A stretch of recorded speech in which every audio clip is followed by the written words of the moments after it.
कर्नाटक में हिजाब बैन से जुड़ा बड़ा अपडेट दे रहे हैं। कर्नाटक एजुकेशनल इंस्टीट्यूशंस में हिजाब बैन का मामला और उलझ गया है। सुप्रीम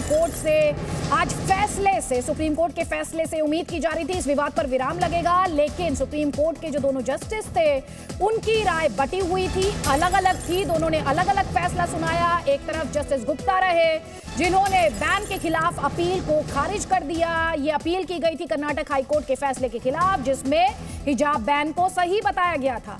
वहीं जस्टिस धुलिया की राय जस्टिस गुप्ता से अलग रही। उन्होंने कर्नाटक हाई कोर्ट के फैसले को खारिज किया और जो अपील थी उन्हें अलाउ कर दिया, क्योंकि दोनों जस्टिस जो थे उनकी राय बटी हुई थी, अलग अलग थी। इसलिए अब इस मामले को सीजीआई के पास भेज दिया गया है और अब इंतजार है बड़ी बेंच का गठन किया जाता है या फिर संवैधानिक बेंच का गठन किया जाता है। इसे लेकर फैसला सीजीआई को करना है और इसका सीधा सा मतलब यह है कि फिलहाल कर्नाटक में एजुकेशनल इंस्टीट्यूशंस में, शिक्षण संस्थानों में हिजाब ये अपने घर की छत पर ही फल और सब्जियां उगाते हैं। महीने का 40 से 50 हजार कमाते भी हैं। इनसे सीखना है तो फ्रीडम ऐप को अभी डाउनलोड करो। हिजाब बैन अगले आदेश तक लागू रहेगा।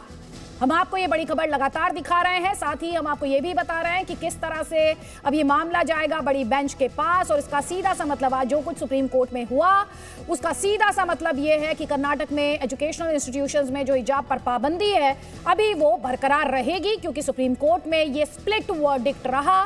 जस्टिस गुप्ता ने जहां कर्नाटक हाईकोर्ट के फैसले को सही ठहराते हुए जो अपील की गई थी उस फैसले के खिलाफ उन्हें खारिज कर दिया। दूसरी तरफ जस्टिस धुलिया रहे जिन्होंने कहा कि इसमें तो कर्नाटक हाई कोर्ट को इस डिटेल में जाने की जरूरत ही नहीं थी कि हिजाब इस्लाम में एसेंशियल प्रैक्टिस है या नहीं, लेकिन अपने आप में ये भी बहुत इंपॉर्टेंट बात है कि वहां पर ये दलील कर्नाटक हाई कोर्ट में मेरे सहयोगी अरविंद हमारे साथ हैं और जयपाल भी हमारे साथ हैं। पहले अरविंद मैं आपके पास आना चाहती हूं क्योंकि कर्नाटक हाई कोर्ट को लेकर जस्टिस धुलिया ने जो कहा, एक दलील, एक बात जिसकी तरफ कई पैनलिस्ट ने हमारा ध्यान दिलाया, ये तो मामले ये हिजाब इस्लाम का एसेंशियल रिलीजियस प्रैक्टिस है, ये बात तो याचिकाकर्ताओं द्वारा की गई थी जिसे कोर्ट ने एड्रेस किया था। बिल्कुल बिल्कुल इस पूरे मामले को लेकर के बात साफ है कि याचिकाकर्ताओं ने यहाँ पर यू टर्न लिया है। हाईकोर्ट में उनकी मुख्य दलील यही थी कि हिजाब इस्लाम का अनिवार्य हिस्सा है, हिजाब इस्लाम की अनिवार्य धार्मिक परंपरा है और इस वजह से उनको इससे वंचित नहीं किया जा सकता। और यही वजह है कि हाईकोर्ट इसकी तह में गया और उसने कुरान शरीफ की जो व्याख्या है उसकी इस हिसाब से की कि इस्लाम जो है वो हिजाब जो है वो इस्लाम का अनिवार्य हिस्सा नहीं है।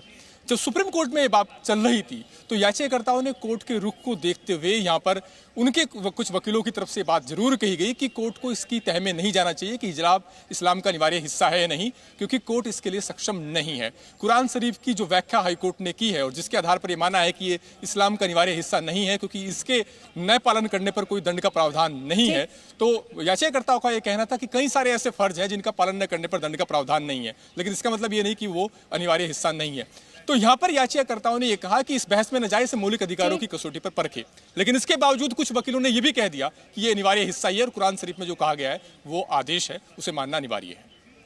हमारे साथ जयपाल भी है। जयपाल उडुपी से, जहां से पूरा विवाद शुरू हुआ, लगातार जयपाल ये बात हो रही है, आप बार बार ये बता रहे हैं कि वहां पर मायूसी है। वो ये चाह रहे थे कि एक तरफ इस पर फैसला आ जाए, या तो ये हिजाब बैन बरकरार रहे या फिर ये हिजाब बैन जो है ये हट जाए, तो इसे लेकर थोड़ी सी मायूसी वहां पर है।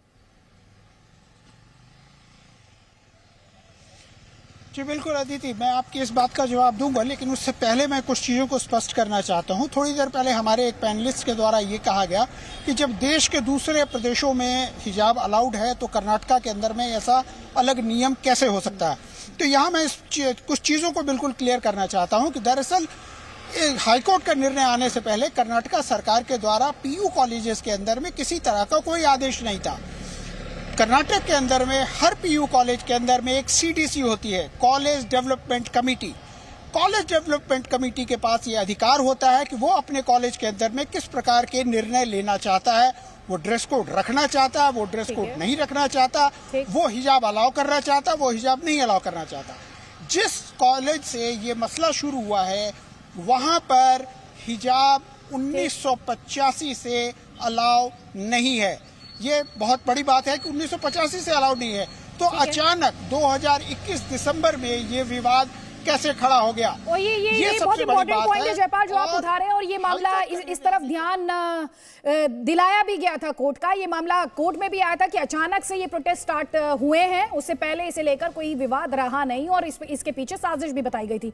ये अपने घर की छत पर ही फल और सब्जियां उगाते हैं, महीने का 40 से 50 हजार कमाते भी हैं। इनसे सीखना है तो फ्रीडम ऐप को अभी डाउनलोड करो।